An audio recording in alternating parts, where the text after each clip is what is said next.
इस चैप्टर में आप डिस्कस करेंगे हमारे केमिस्ट्री से रिलेटेड कुछ बेसिक कंसेप्ट। देखो, आपने 10th क्लास में पढ़ा हुआ है साइंस सब्जेक्ट।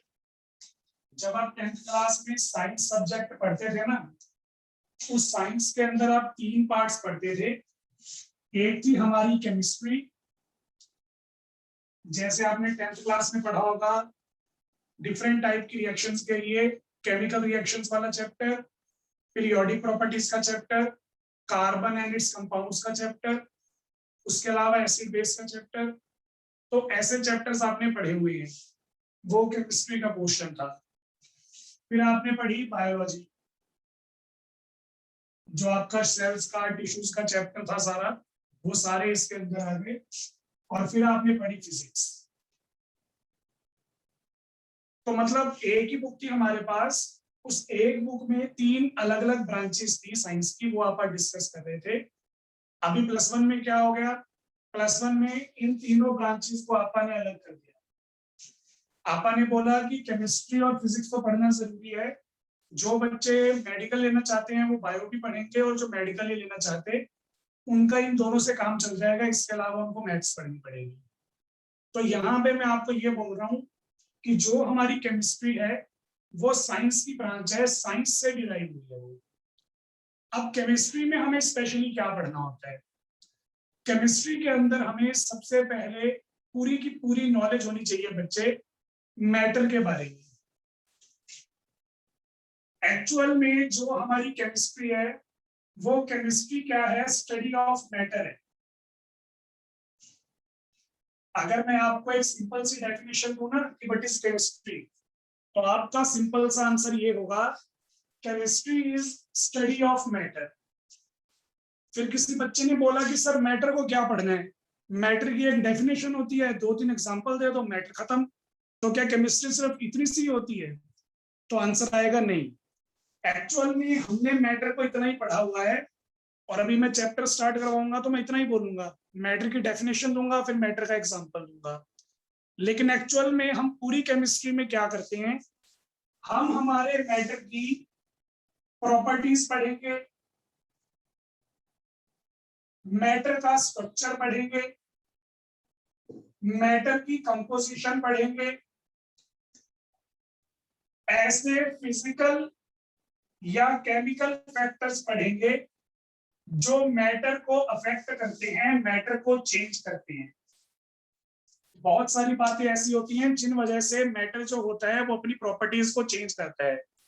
वो वाली जो बातें हैं वो फिजिकल चेंजेस भी हो सकती हैं, केमिकल चेंजेस भी हो सकती हैं जो मैटर को अफेक्ट करेगी। तो यहाँ पे मैं उनकी बात भी करूंगा। उसके अलावा हमने कुछ केमिस्ट्री के अंदर लॉज भी पढ़नी होती हैं।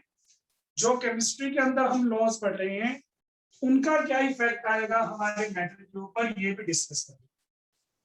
तो यहां से आप क्या समझे, जो हमारी केमिस्ट्री है वो सिर्फ मैटर की डेफिनेशन नहीं है, मैटर से रिलेटेड इतनी सारी चीजें हमें डिस्कस करनी है। That is our chemistry.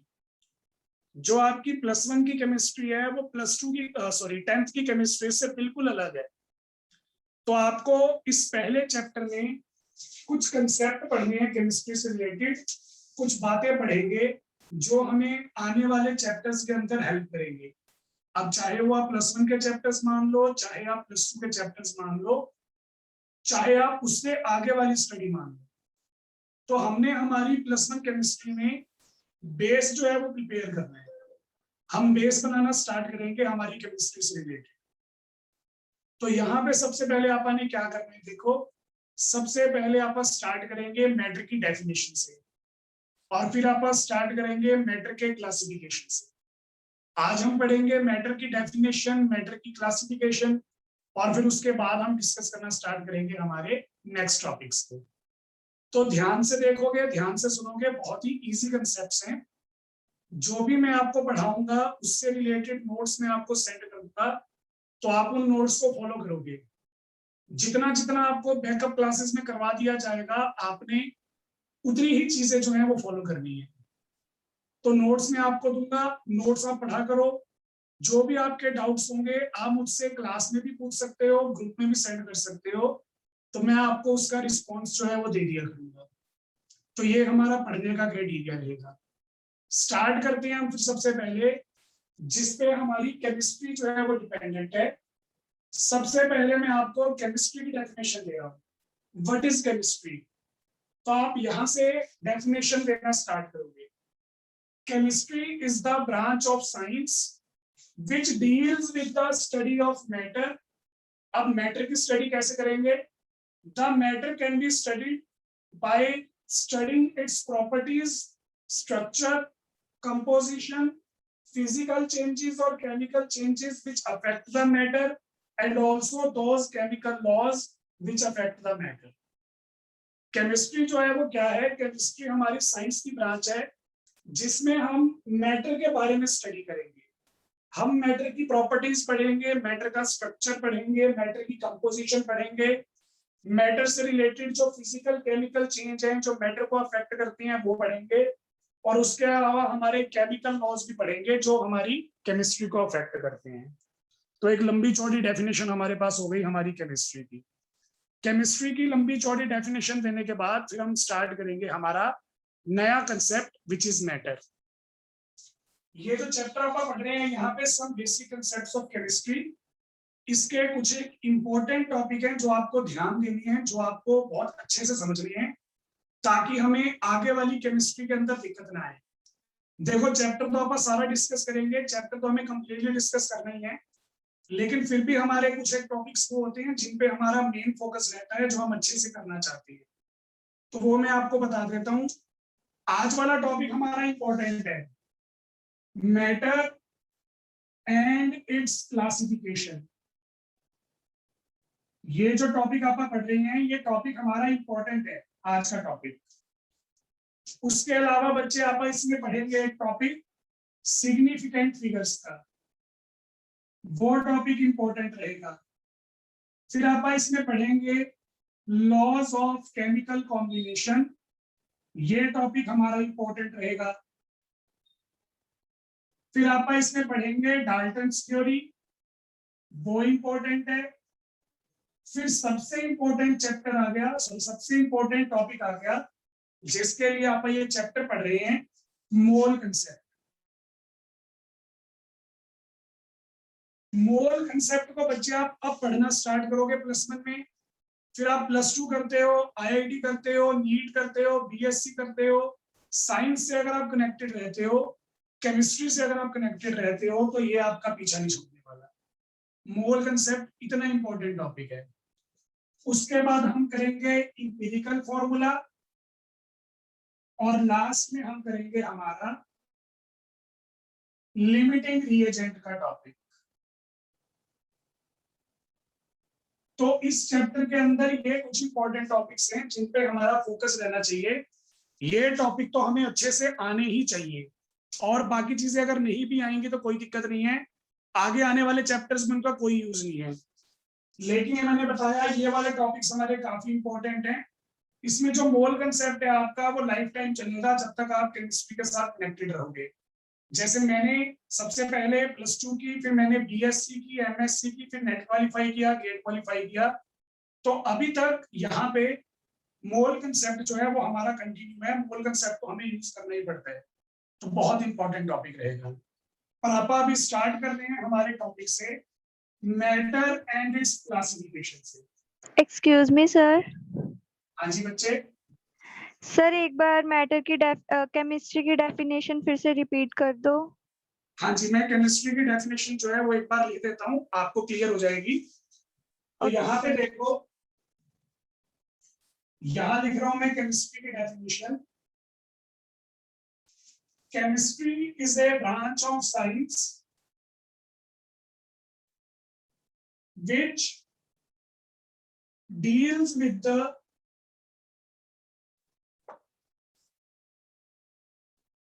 structure, composition and properties of matter,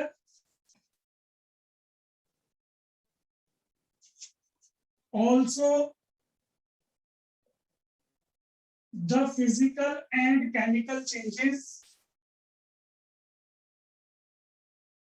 physical and chemical changes which affect matter या affect properties of matter, एक ही बात है, and also laws of chemical, या ऐसे बोल देता हूं, and also chemical laws which affect properties of matter. तो यहां पे मैंने आपको प्रॉपर जो है वो डेफिनेशन लिख के बता दी। प्रॉपर डेफिनेशन वगैरह आपको नोट्स में मिल जाएगी, उसमें आपको दिक्कत नहीं आएगी ज्यादा। मैं जो चीज यहाँ पे समझाना चाहता हूँ, बताना चाहता हूँ, वो क्या है कि हमारे पास जो हमारी केमिस्ट्री है वो मैटर के साथ रिलेट करती है। मैटर के स्ट्रक्चर को पढ़ेंगे, मैटर की कंपोजिशन को पढ़ेंगे, मैटर की प्रॉपर्टीज को पढ़ेंगे।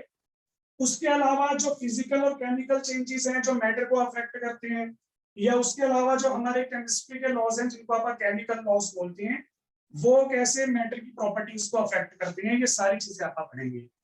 तो एक प्रॉपर जो अपनी डेफिनेशन थी केमिस्ट्री की वो मैंने यहाँ पे लिख दी है। अब आप डिस्कस कर रहे हैं अपना अगला topic, matter and it's classification. तो यहाँ पे अपने पास अपना टॉपिक है बच्चे,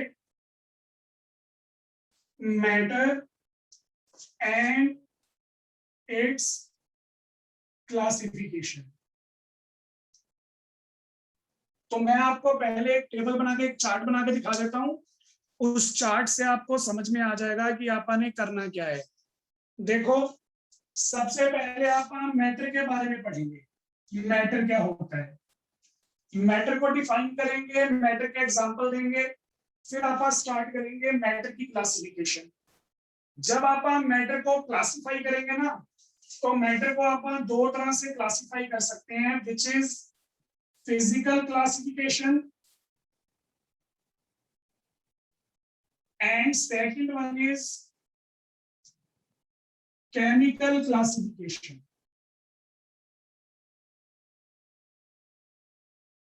हम फिजिकल क्लासिफिकेशन भी कर सकते हैं, केमिकल क्लासिफिकेशन भी कर सकते हैं। जब आप मैटर की फिजिकल क्लासिफिकेशन करेंगे ना, तब आप यहाँ पे मेनली तीन डेफिनेशंस पढ़ेंगे, सॉलिड, लिक्विड एंड गैस। यानी कि जो हमारी थ्री स्टेट्स होती हैं, थ्री स्टेबल स्टेट्स होती हैं, उन्हीं को आप फिजिकल क्लासिफिकेशन में इंक्लूड करते हैं। अब यहाँ पे बच्चे पूछते हैं सर प्लाज्मा स्टेट या बोस-आइंस्टाइन स्टेट, तो वो हमारी जो स्टेट्स हैं वो स्टेबल स्टेट्स नहीं है, वो आइसोलेटेड नहीं है, अभी तक उनकी स्टेबिलिटी पे काम चल रहा है, इसलिए आप उनको इंक्लूड नहीं करेंगे। हाँ, फिजिक्स वगैरह में आप पढ़ते होंगे इन सब स्टेट्स को, लेकिन केमिस्ट्री के अंदर हम हमारी तीन ही स्टेबल स्टेट्स लेके चलते हैं, which is solid, liquid and gas. तो जब आप इस तरीके से पढ़ोगे मैटर को, ये आपकी फिजिकल क्लासिफिकेशन है। फिर आ जाओ आप अपने केमिकल क्लासिफिकेशन में। केमिकल क्लासिफिकेशन में हमारा जो मैटर होता है वो दो टाइप का होता है। एक तो है हमारा प्योर सब्सटेंसेस और दूसरा है हमारा मिक्सचर्स।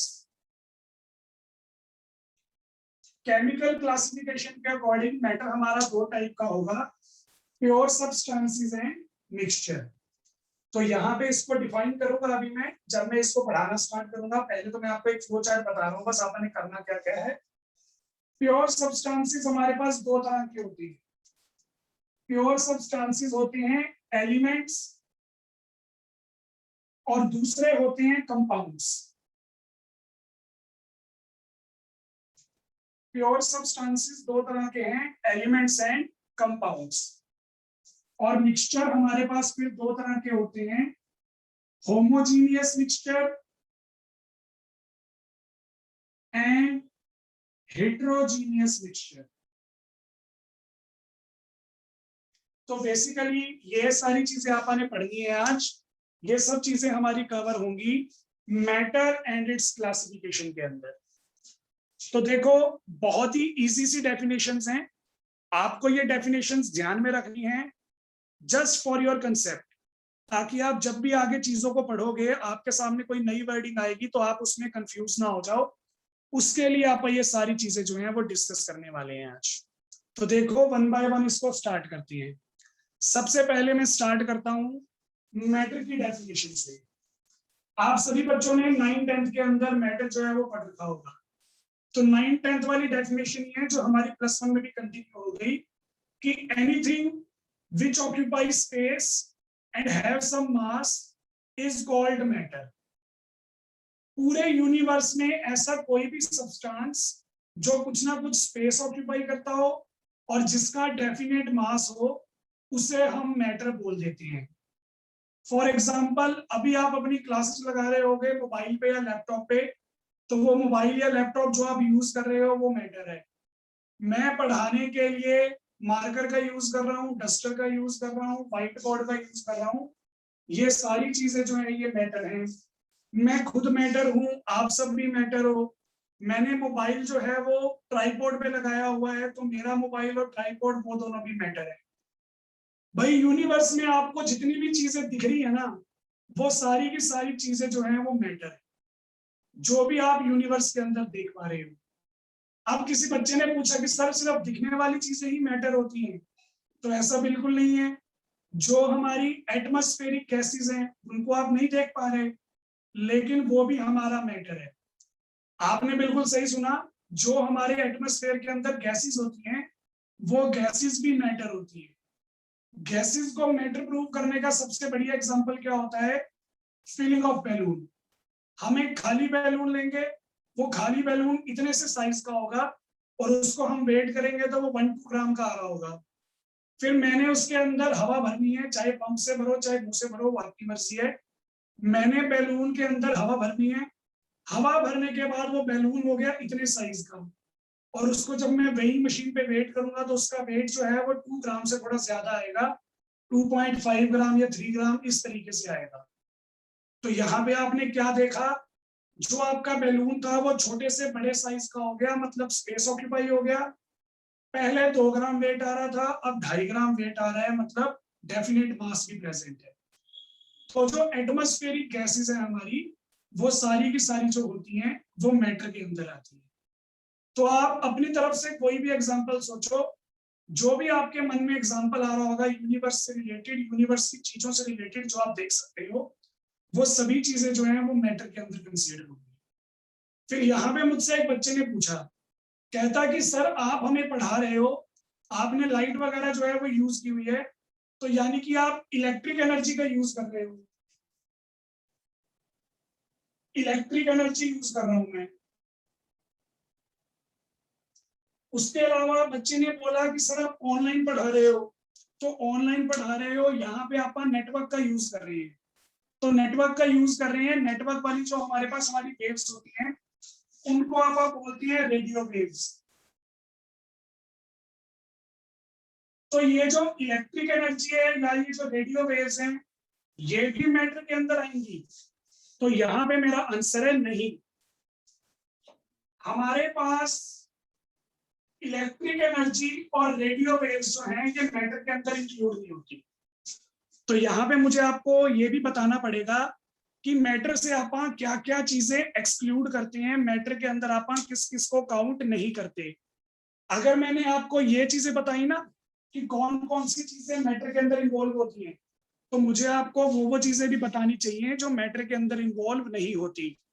तो सुन लो ध्यान से, किसी भी टाइप की एनर्जी बच्चे, एनी टाइप ऑफ एनर्जी, जैसे मैंने यहाँ पे बात की इलेक्ट्रिक एनर्जी की, उसके अलावा चाहे मैकेनिकल एनर्जी हो, चाहे कोई भी एनर्जी हो, विंड एनर्जी आप बोल सकते हो, किसी भी टाइप की एनर्जी आप ले लो, किसी भी टाइप की जो एनर्जी है वो मैटर के अंदर इंक्लूड नहीं होती। एनर्जीज आर नॉट मैटर, क्योंकि एनर्जीज जो होती हैं वो ना तो कोई स्पेस ऑक्यूपाई करती है, ना ही उनका मास होता है। वो तो जस्ट हमारे पास एक फिनोमिना होता है किसी भी काम को कंप्लीट करवाने के लिए। एनर्जीज जो होती हैं वो मैटर के अंदर कभी भी इंक्लूड नहीं होंगी, ये चीज आपको याद रखनी है। सेकंड है हमारी रेडियो वेव्स। रेडियो वेव्स जो होती है वो किसका पार्ट है? आप +2 में फिजिक्स में एक चैप्टर पढ़ोगे, इलेक्ट्रोमैग्नेटिक रेडिएशंस का, या मैं बोलता हूं इलेक्ट्रोमैग्नेटिक वेव्स का। तो इलेक्ट्रोमैग्नेटिक वेव्स क्या होती हैं? इलेक्ट्रोमैग्नेटिक वेव्स हमारी ऐसी वेव्स होती हैं जिनमें इलेक्ट्रिक फील्ड भी प्रेजेंट है, मैग्नेटिक फील्ड भी प्रेजेंट है।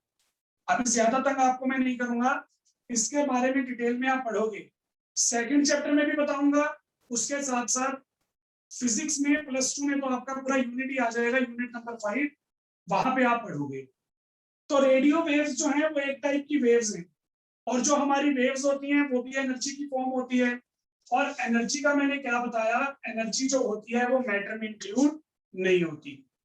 तो अगर आपको ये चीजें पता है ना कि मैटर के अंदर कौन कौन सी चीजें इंक्लूड होती हैं, तो आपको ये भी पता होना चाहिए कौन कौन सी चीजें एक्सक्लूड होती हैं, इनको हमने इन्वॉल्व नहीं करना। तो कोई भी वेव, कोई भी एनर्जी, वो हमारे मैटर का पार्ट नहीं होती। That is the definition of matter. Short form में साइड में लिख रहा हूं, मैटर के लिए 2 कंडीशंस, ऑक्यूपाई स्पेस, डेफिनेट मास। अगर ये 2 कंडीशन कोई भी स्पीशीज, कोई भी सब्सटेंस सेटिस्फाई करेगा तो आप उसको मैटर बोलेंगे। लगभग यूनिवर्स में जो आपको मोस्टली चीजें मिलती हैं वो मैटर में आ जाती हैं। Energies and waves are excluded, इनको हमने मैटर के अंदर नहीं काउंट करना होता। तो ये बच्चे मैंने आपको मैटर की डेफिनेशन बताई। अब मैटर की डेफिनेशन आपने कर ली, बहुत सारे एग्जांपल भी मैंने आपको बताए जो मैटर के अंदर इंक्लूड होती हैं, वो भी चीजें बताई जो मैटर के अंदर इंक्लूड नहीं होती। तो हमारा जो हेडिंग वाला पार्ट है वो यहाँ पे फिनिश हो गया। नेक्स्ट हमें डिस्कस करनी है हमारे मैटर की क्लासिफिकेशन। तो जैसा मैंने बताया, मैटर को आप 2 तरीके से क्लासिफाई कर सकते हो, फिजिकल क्लासिफिकेशन, केमिकल क्लासिफिकेशन। हम पहले डिस्कस करेंगे फिजिकल क्लासिफिकेशन। उससे पहले अगर किसी भी बच्चे को अभी तक कोई डाउट है तो वो पूछ सकता है।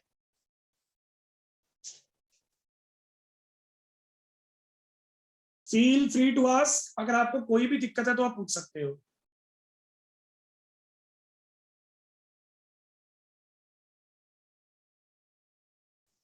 समझ में आ रहा है सारा? Excuse me sir. हाँ जी वैशाली। सर यूनिवर्स में जितने भी ऑब्जेक्ट्स हैं जैसे प्लैनेट, सन, जितने भी हैं वो सभी मैटर में इंक्लूड होंगे सब कुछ? हाँ जी, हाँ जी, ओके सर, ओके सर। हाँ जी। जब मैंने यूनिवर्स बोल दिया तो यानी कि मैं मिल्की वे गैलेक्सी की बात कर रहा हूँ। तो अपने जो भी प्लैनेट्स वगैरह हैं या सन्स हैं या स्टार्स हैं, इनका वेट काफी ज्यादा होता है, हम पढ़ते होते हैं, आप गूगल पे भी सर्च कर सकते हो। और ये बहुत ज्यादा स्पेस भी ऑक्यूपाई कर रहे हैं। तो दोनों कंडीशन अगर सेटिस्फाई होगी तो हम इनको मैटर ही बोलेंगे। Okay sir. ठीक है जी। तो ये अपने पास अपने मैटर की डेफिनेशन थी। अब आ गए हैं आप मैटर की फिजिकल क्लासिफिकेशन पे। जब हम मैटर को फिजिकली क्लासिफाई करते हैं तो मैंने बताया कि हम मैटर को 3 टाइप्स में डिवाइड कर देते हैं। Physically matter can be solid, matter can be liquid, और matter can be gaseous. Physical classification में हम ये बोलते हैं कि हमारा जो मैटर होता है वो 3 स्टेट ऑक्यूपाई कर सकता है। आपको यूनिवर्स में जितना भी मैटर मिलेगा वो या तो मिलेगा आपको सॉलिड स्टेट में, या मिलेगा लिक्विड स्टेट में, या मिलेगा गैसियस स्टेट में। तो अपने को इन तीनों स्टेट्स की डेफिनेशन जो है वो पता होनी चाहिए। फिर से वही बात, आपने ये वाली जो डेफिनेशंस हैं वो 9th-10th में पढ़ी हुई हैं, तो यहाँ पे आप इसको क्विक रिवाइज कर देते हैं। जो आपने 9th-10th में पढ़ा हुआ है ना, उसके अंदर मैं एक आधा पॉइंट जो है वो एक्स्ट्रा भी ऐड कर दूंगा जस्ट फॉर योर नॉलेज। तो आपको सॉलिड लिक्विड गैसेस के बारे में अच्छे से सब कुछ पता चल जाएगा। तो यहाँ पे सबसे पहले मैंने लिखा सॉलिड, फिर लिखा मैंने लिक्विड, एंड देन मैं यहाँ पे लिख रहा हूँ गैस। 1 बाय 1 तीनों स्टेट्स को हम जो है वो डिफाइन करेंगे। सबसे पहले सॉलिड स्टेट। सॉलिड स्टेट को आप कैसे डिफाइन करते हो? Solid substances are those which have definite shape and volume. Solid substances हमारे वो होती हैं जिनकी शेप भी डेफिनेट होती है, डेफिनेट का मतलब फिक्स, और जिनकी वॉल्यूम भी डेफिनेट होती है, डेफिनेट का मतलब फिक्स। अब ये वाली डेफिनेशन आपने 9th 10th में पढ़ी हुई है। एक बार मैं यही बता रहा हूँ, फिर इसमें कुछ चीजें ऐड भी करूंगा। तो solid substances are those which has definite shape and definite volume. जैसे मैंने हाथ में डस्टर पकड़ा हुआ है, अभी आपको ये डस्टर जो है वो क्यूबॉइड लग रहा होगा, तो ऐसा तो नहीं है जब मैं लेक्चर खत्म करूंगा तो ये ट्रायंगुलर हो जाएगा या कॉनिकल हो जाएगा। ये जिस शेप में है उसी शेप में रहेगा। आप अभी लेक्चर लगा रहे हो, सपोज करो सभी बच्चे जो है वो मोबाइल पे लेक्चर लगा रहे हैं, सभी बच्चे मोबाइल पे लेक्चर लगा रहे हैं, मोबाइल जो होता है वो क्यूबॉइड शेप का होता है। तो ऐसा तो नहीं होगा जब आप लेक्चर लगाओगे आपका मोबाइल जो है वो क्यूबॉइड से स्फेरिकल हो जाएगा, ऐसा नहीं होता। तो इसका मतलब शेप चेंज नहीं होती, जो शेप आपको मिल गई वही शेप रहेगी। That are the solid substances. और वॉल्यूम भी फिक्स है। अगर आपके पास एक गिलास है, गिलास जो है वो सॉलिड है, गिलास की शेप क्या होती है, फ्रस्टम, 10th क्लास में पढ़ा था। तो आपके पास आपका एक फ्रस्टम है यानी कि गिलास है, उस गिलास के अंदर सपोज करो 300 ml पानी आता है। तो ऐसा नहीं होगा सुबह तो 300 ml आ रहा है, शाम को 250 ml पानी आ रहा है, 250 ml से पानी ज्यादा आ ही नहीं रहा।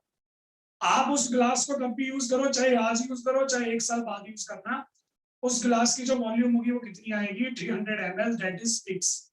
तो यह सॉलिड सब्सटेंसेस की प्रॉपर्टी होती है, शेप भी फिक्स होती है, वॉल्यूम भी फिक्स होती है। फिर आ जाओ आप अपने लिक्विड सब्सटेंसेस पे। लिक्विड सब्सटेंसेस को हम कैसे डिफाइन करते हैं? Liquid substances do not have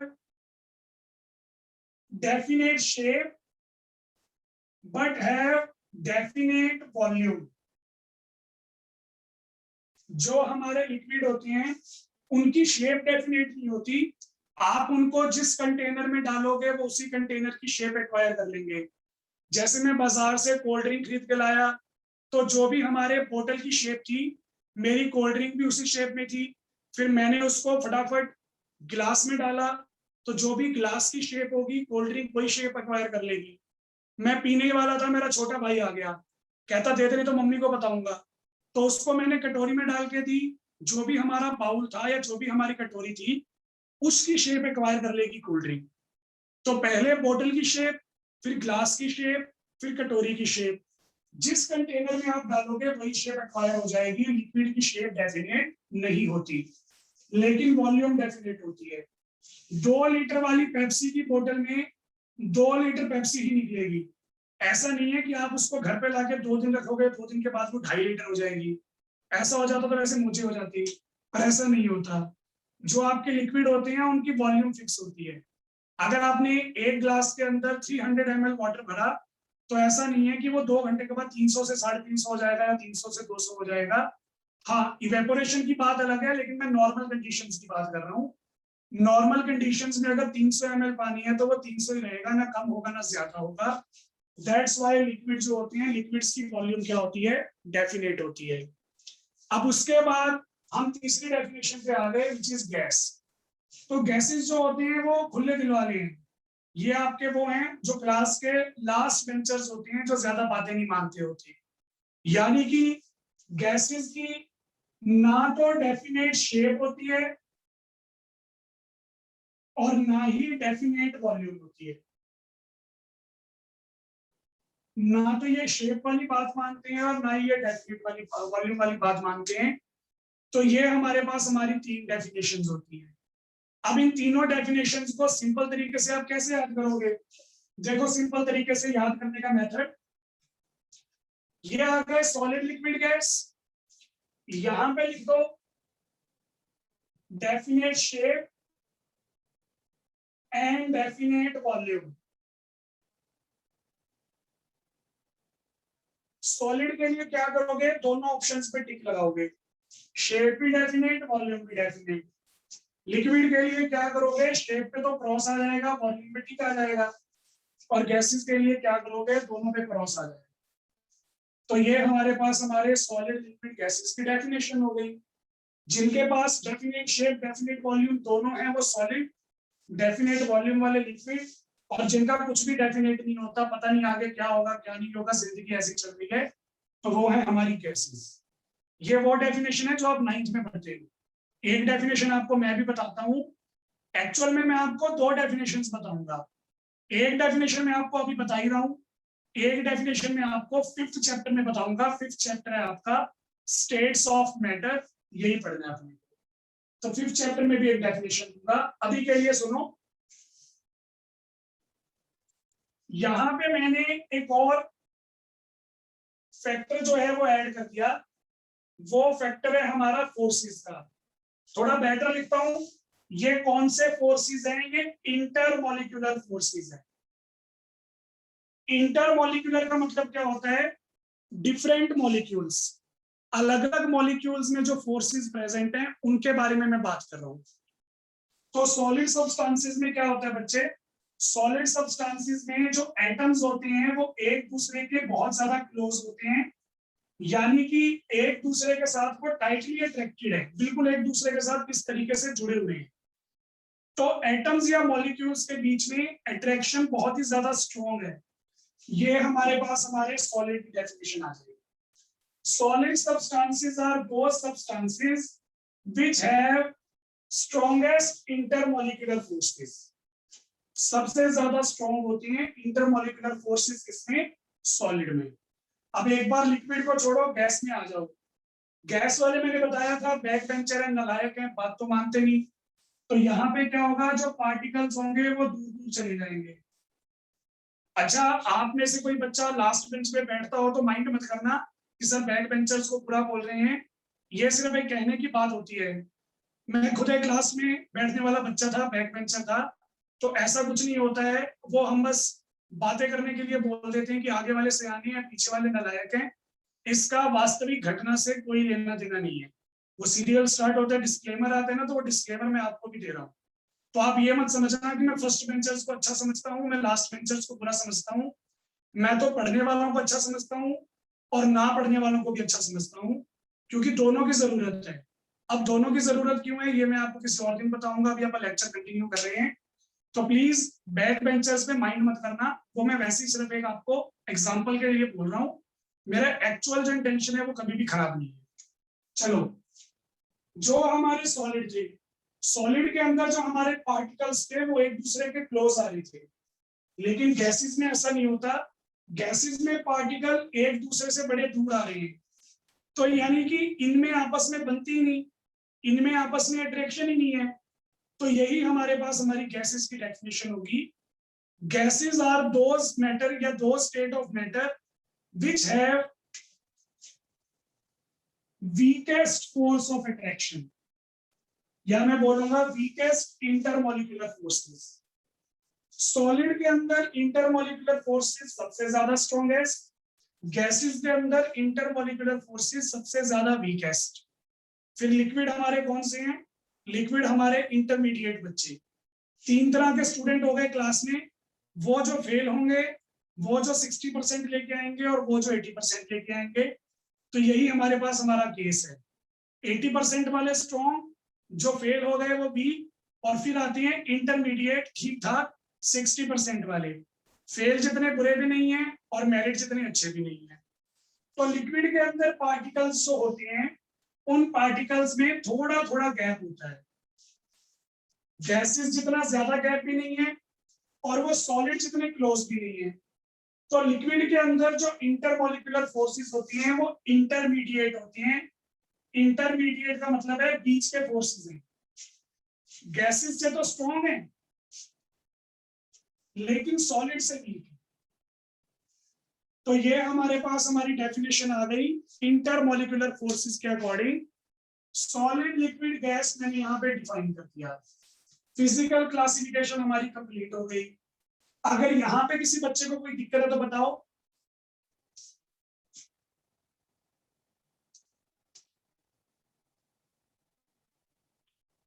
तीन मिनट है अपने पास, थोड़ा जल्दी रिस्पॉन्स दो, मैं आपको एक आधी चीज और बता दूंगा इसमें। No sir. चलो बहुत बढ़िया। तो ये अपने पास अपनी सॉलिड लिक्विड और गैसेस की डेफिनेशन हो गई। अब एक बार अपने फिजिकल क्लासिफिकेशन कर ली ना, तो मैं इसको रब कर देता हूँ। यहाँ पे मैं आपको एक चीज और बताता हूँ। जो हमारी तीनों स्टेट्स हैं, सॉलिड, लिक्विड और गैस, तीनों स्टेट्स आपस में इंटर कन्वर्टिबल होती हैं। आप सॉलिड को लिक्विड में कन्वर्ट कर सकते हो, लिक्विड को गैस में कन्वर्ट कर सकते हो। प्रोसेसेस के अलग अलग नाम होते हैं, प्रोसेसेस तो मैं आपको बाद में बताऊंगा, पहले मैं आपको तरीका बता देता हूं। आपके पास आपका कोई सॉलिड सब्सटेंस है, आप उस सॉलिड सब्सटेंस को हीट करो, आप उसको लगातार हीट करते जाओगे, वो लिक्विड फॉर्म में कन्वर्ट हो जाएगा। लिक्विड फॉर्म में कन्वर्ट हुआ, आप फिर भी नहीं रुके, आप उसको फर्दर हीट करते जा रहे हो, तो जब आप उसको फर्दर हीट करते जाओगे तो वो गैसियस फॉर्म में कन्वर्ट हो जाएगा। तो अगर आपने सॉलिड को लिक्विड में और लिक्विड को गैसेस में कन्वर्ट करना है, तो हमारे पास हमारा मेथड है हीटिंग का। आप अपने सब्सटेंस को हीट करते रहो, वो सॉलिड से लिक्विड हो जाएगा, लिक्विड से गैसेस बन जाएगा। फिर यहाँ पे उल्टा काम भी हो सकता है।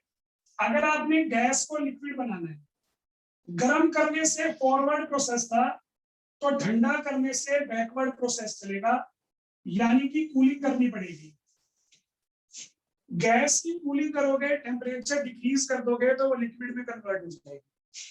और अगर आप लिक्विड को फर्दर कूल करोगे और ज्यादा टेम्परेचर फॉल करवाओगे, तो वो हमारा सॉलिड में कन्वर्ट हो जाएगा। तो तीनों जो हमारी स्टेट्स होती हैं वो आपस में इंटर कन्वर्टिबल है। सॉलिड लिक्विड में, लिक्विड गैस में बाय हीटिंग, गैस लिक्विड में, लिक्विड सॉलिड में बाय कूलिंग। एक चीज मैं आपसे यहाँ पे पूछ रहा हूँ, क्योंकि टाइम अभी होने वाला है, तो वो चीज आप मुझे बताओगे। मैं आपको एक एग्जांपल देता हूँ। जैसे मैंने आपसे पूछा हाइड्रोजन क्या है, H2, आप बोलोगे सर गैस। मैंने बोला O2 क्या है, आप बोलोगे ऑक्सीजन गैस। मैंने बोला O3 क्या है, आप बोलोगे ओजोन गैस। तो आपने सब आंसर सही दिए, मुझे अच्छा लगेगा। फिर मैं बोलूंगा कि मैंने ना वाटर को बॉयल कर दिया, तो वाटर को बॉयल करने के बाद जो उसके गैसियस पार्टिकल है उनको आप क्या बोलोगे? आप बोलोगे सर उन्हें हम बोलेंगे वाटर वेपर। अब यहाँ पे मुझे प्रॉब्लम है, आपने वाटर गैस क्यों नहीं बोला? तो कभी आप गैस वर्ड यूज करते हो, कभी आप वेपर वर्ड यूज करते हो, ये आपका होमवर्क है। What is the difference between vapour and gas? अगर आप ये होमवर्क करके लाओगे तो बहुत अच्छी बात है, और जो बच्चा नहीं करेगा उसको फिर कल बता देंगे, कोई बात नहीं, डांट तो सकते नहीं है अभी। तो पता करके आओ प्लीज, गैस और वेपर में क्या डिफरेंस है। फिजिकल क्लासिफिकेशन कंप्लीट हो गई, फिर आप नेक्स्ट लेक्चर में डिस्कस करेंगे केमिकल क्लासिफिकेशन।